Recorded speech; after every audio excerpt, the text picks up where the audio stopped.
First up, the red underline. This appears when Word thinks a word is misspelled. If you want to get rid of these, here's how. Go to File, then select Option and select Proofing. Scroll down to When correcting spelling in Microsoft Office programs and uncheck Check spelling as you type. Hit OK, and those red lines will disappear. Quick and painless, you can always turn it back on later if you want Word to help catch mistakes. Now let's add a border to your page to make your document really stand out. Click the Design tab, then find Page Borders on the right. Here you can customize the border style, color, and width.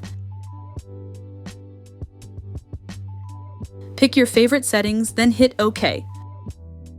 And just like that, your page looks more professional and polished.